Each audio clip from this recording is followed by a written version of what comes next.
Good day, Zimbabwe. Yesterday there was a march in the center of Harare by the youths, our young men and women, at the request of ZANU PF. Youths, you are the future leaders of Zimbabwe, the energetic ones and the ones who will carry our country that we all love so much to the promised land. For that reason today, we are addressing you directly.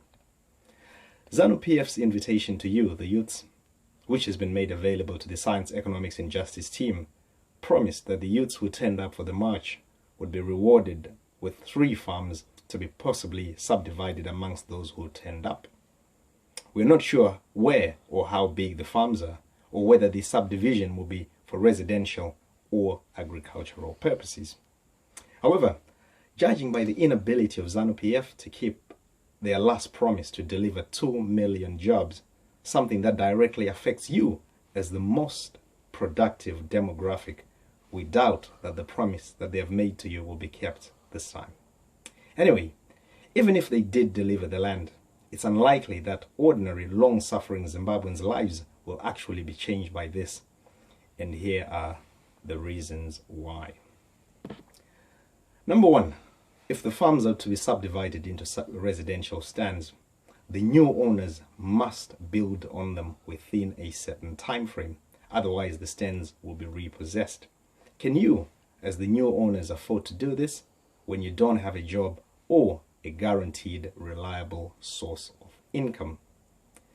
Number 2, even if you could afford the building costs, how do you know the council will not turn up one day and tell you that your house was built illegally without proper council approval and demolish the house, your house? Now, if the land you've been given is to be subdivided into plots for agriculture, the picture becomes a little bit more complicated. Nevertheless, let's examine it.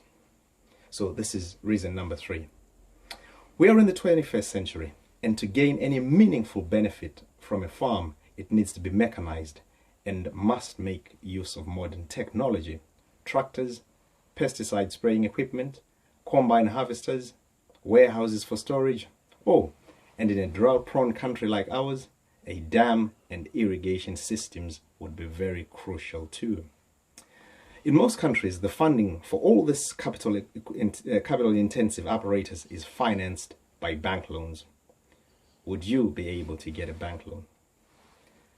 Number 4, even if you could get a bank loan, right now, when banks can't allow people to withdraw their own money that they've already deposited into their own bank accounts, what makes you think that those same banks will be able to actually produce money to lend out to you? Number 5, even if the banks were able to lend you the money, they're businesses, so they have ways of quantifying risk. So the bank will ask for a business plan from you.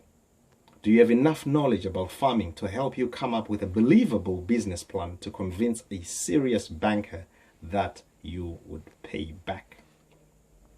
Number 6, even if you had a good business plan, banks tend to also ask for collateral in order to minimize bad debts. And in this case, they would probably ask for title deeds. Is ZANU PF going to give you the title deeds to the land?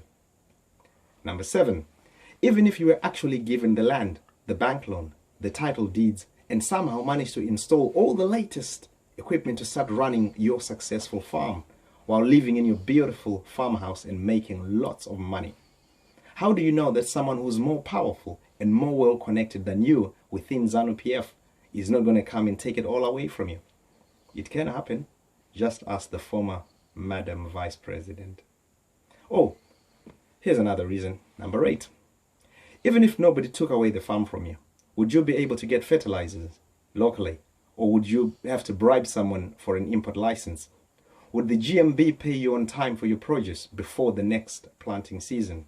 And would you actually get a good price for all the stuff you produce on your farm, considering that most people don't have any jobs? And many of the ones with jobs haven't received any salaries for months. And the rest, they either can't get their money out of the banks, or a bank owned by a cabinet minister has disappeared with their money. You see, in this conversation, we might only have just been talking about your one farm, but everything that happens in the wider economy will have an impact on your one farm.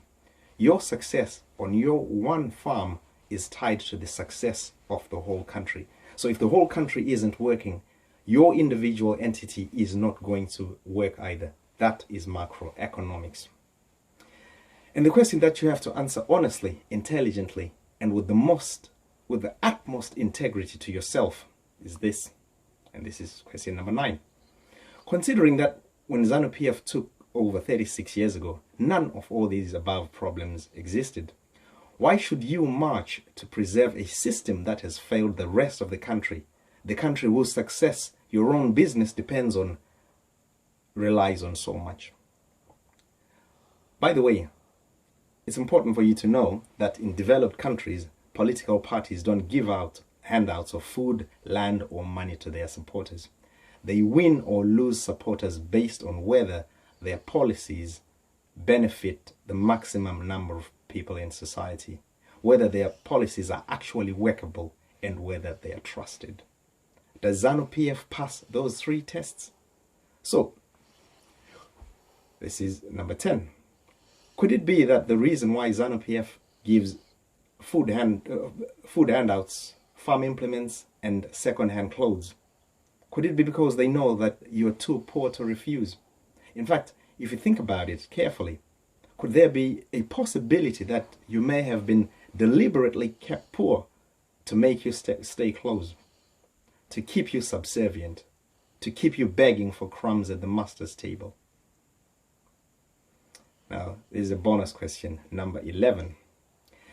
If ZANU PF genuinely cared about you, why don't they give your wife or your sister the opportunity to give birth in Singapore?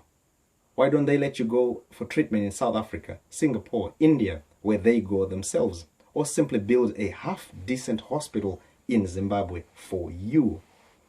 Even a small one, just a small one, for ZANU PF supporters only. You see, next time ZANU PF makes you any promises, judging by their record, the advice from us, your friends at Science, Economics and Justice, the message to you, the advice to you, the youths, the future leaders of Zimbabwe, is this. Please ask them to give you the land and the title deeds or whatever they have promised you first before you actually participate. Thank you very much. We're Science, Economics and Justice. For more information, please catch us on +44 7498 334 512 via WhatsApp, Facebook, or on our YouTube channel, Twitter, Telegram, and Viber, or by email, scienceeconomicsandjustice@gmail.com. And if you're worried about your safety or anything like that, you should be perfectly safe because WhatsApp has end-to-end encryption and you're safe. And also, if you want to guard yourself against a possible blockade of the web by the government, make sure you download a virtual private network.